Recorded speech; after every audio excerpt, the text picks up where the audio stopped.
Selamat pagi semua. Hari ini kita akan belajar lagi tentang merentang. Minggu lalu kalian sudah pelajari tentang kombinasi linear. Dan hari ini kita bicara tentang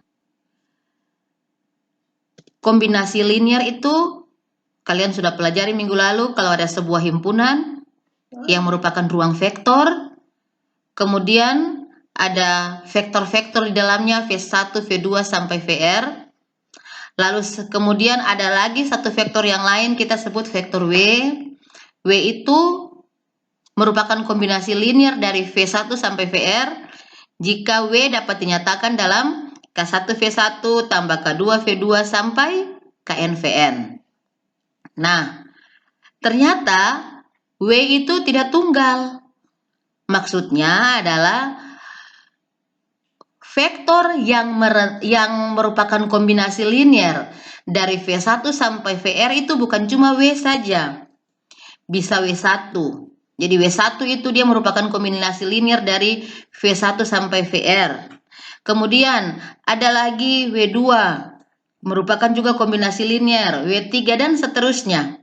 Nah, himpunan vektor-vektor yang merupakan kombinasi linear dari V1 sampai Vr itu, kalau kita himpunkan dia, lalu kita beri nama sebuah himpunan W, ternyata W itu dia adalah subruang di V. Kalian sudah pelajari bahwa kalau dia subruang, maka pasti memenuhi sifat tertutup terhadap operasi pertama yang dilambangkan dengan tambah, tertutup juga terhadap operasi yang kedua, perkalian dengan skalar. Nah, apa hubungannya dengan merentang? Jika himpunan V1 sampai Vr itu kita namakan S, jadi kita kumpul semua V1 sampai Vr, kita namakan S, pasti dia adalah himpunan bagian dari ruang vektor V. Maka yang tadi, W itu, dia merupakan ruang yang direntang oleh V1 sampai Vr. Atau kita bisa menyebutnya lagi, vektor-vektor yang tadi V1 sampai Vn itu dia merentang W. Ingat apa isi W tadi? W isinya adalah semua kombinasi linear dari V1 sampai Vr. Kita bisa menulisnya W itu sama dengan rentang S atau W rentang V1 sampai Vr. Contoh, polinomial 1x, x kuadrat, sampai x pangkat n, dia merentang ruang vektor Pn. Mengapa? Karena untuk polinomial apapun, kita bisa menuliskannya dalam bentuk kombinasi linear dari 1x, x kuadrat, x pangkat n. Polinomial apapun. Nah, bentuk umum polinomial itu kan A0 tambah A1X tambah sampai tambah AN X pangkat N. Kalau kita kalikan dalam dengan skalar, maka A0 tambah A1X tambah sampai tambah AN X pangkat N itu sama dengan K0 kali 1 tambah K1 kali X dan seterusnya sampai Kn X pangkat N. Di sini kita bisa ketemu K0-nya A0, K1-nya A1, K2-nya A2 sampai Kn-nya An. Jadi kalau nanti polinomial apapun, ya kita bisa menemukan nilai K0-nya, nilai K1-nya, semua skalarnya bisa ditemukan. Tergantung dari A0, A1, A2, sampai An-nya. Sehingga kita bisa simpulkan bahwa polinomial 1, X kuadrat sampai X pangkat N, dan X pangkat N itu merentang ruang vektor Pn. Nah, sekarang contoh yang lain. Vektornya V1, 112, V2, 101, dan V3, 213. Apakah ketiga vektor ini merentang ruang vektor R3? Lihat di sini bahwa tidak ada lagi W. Jadi ketika kita buat dalam kombinasi linear, yang di ruas kiri atau di ruas kanan itu bukan lagi vektor W, tapi bentuk umum dari ruang vektor. Nah, pada contoh keempat ini, ruang vektornya R3, berarti bentuk umumnya bisa A, B, C, atau X, Y, Z, atau B1, B2, B3, itu terserah. Tapi pasti bahwa bukan lagi W, karena yang kita mau selidiki apakah dia merentang ruang vektornya. Sehingga kita akan menuliskan K1V1 tambah K2V2 tambah K3V3 sama dengan bentuk dari ruang vektornya. Nah, saya memberikan ruang vektornya, bentuk umum dari R3 adalah B1, B2, B3. Supaya nanti kalau kita dapat dalam sistem persamaan linier, dia sama dengan sistem persamaan linier yang kalian sudah pelajari pada bab 1. Matriks-matriks koefisiennya adalah matriks B. Nah, kalian bisa menyelesaikannya seperti cara kita menyelesaikan kombinasi linier.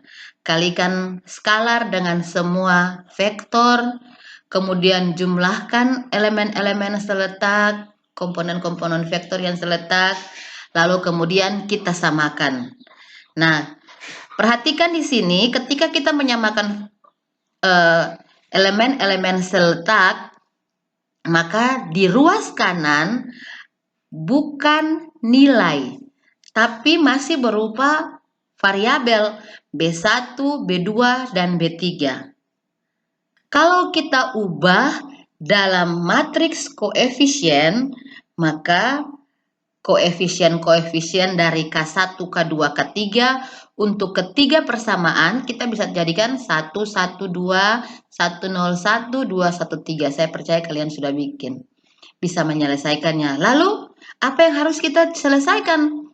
Tidak bisa kita menentukan ada nilai K atau tidak karena yang di kanan itu B1.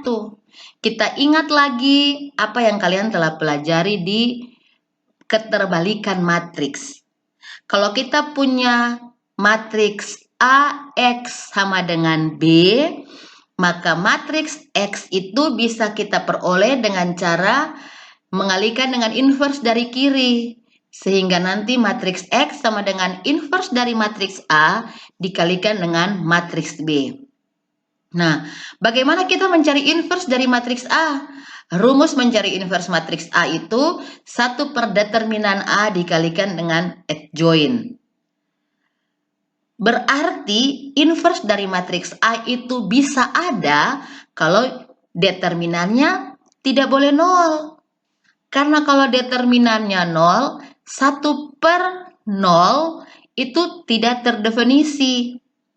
Oleh karena itu, maka untuk menentukan apakah sistem persamaan linier tadi dalam variabel K1, K2, sampai K3 itu memiliki solusi atau tidak, ingat kita tidak perlu cari nilai K1 berapa, K2 berapa, K3 berapa. Kita hanya perlu pastikan bahwa K1, K2, K3 itu pasti punya nilai. Kepastian K1, K2, dan K3 punya nilai adalah kalau inverse-nya ada. Inverse dari matriks koefisiennya ada. Inverse dari matriks koefisien itu ada kalau determinannya tidak 0. Oleh karena itu, kita cukup mencari nilai determinan dari matriks koefisien. Jika kita menemukan determinannya tidak 0, maka kita bisa menyimpulkan bahwa inverse ada. Kalau inverse ada, maka nilai K1, K2, K3 dapat dicari. Pasti ada. Tetapi jika kita menemukan determinan A sama dengan 0, maka inverse dari matriks koefisien itu tidak ada. Dan kita tidak bisa menemukan nilai K1, K2, K3 atau jaminan K1, K2, K3 itu tidak ada. Nah, pada contoh kita, ketika kita melakukan operasi baris elementer untuk menentukan determinan dari matriks A, matriks koefisien, kita ketemu 1, 1, 2, 0, -1, -1, 0, 0, 1. Saya percaya kalian bisa melakukan sampai di sini. Kemudian kita kalikan elemen-elemen pada diagonal utama. Perhatikan cara saya, kita tidak pernah mengeluarkan negatif di luar karena tidak ada dua baris yang ditukarkan. Kita tidak mengeluarkan skalar di luar karena tidak ada mengalihkan satu baris dengan sebuah bilangan. Tapi kita hanya melakukan perkalian sebuah baris ditambahkan kepada baris yang lain, sehingga tidak pernah merubah koefisien. Jadi kita kalikan elemen-elemen pada diagonal utama, kita ketemu 1 kali -1 kali 0 itu 0. Sehingga determinan A sama dengan 0. Ingat tadi saya sudah jelaskan, kalau determinan A sama dengan 0, berarti dia tidak punya inverse, maka K1, K2, K3 tidak bisa ditemukan. Artinya, vektor V1 tadi, V2 dan V3, dia tidak merentang ruang vektornya, yaitu R3.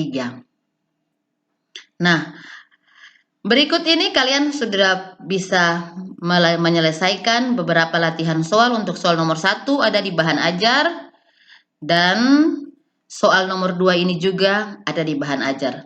Kalian bisa menyelesaikannya. Saya pikir kalian juga sudah menyelesaikannya, melatihnya minggu lalu. Kalian bisa menyelesaikannya. Terima kasih.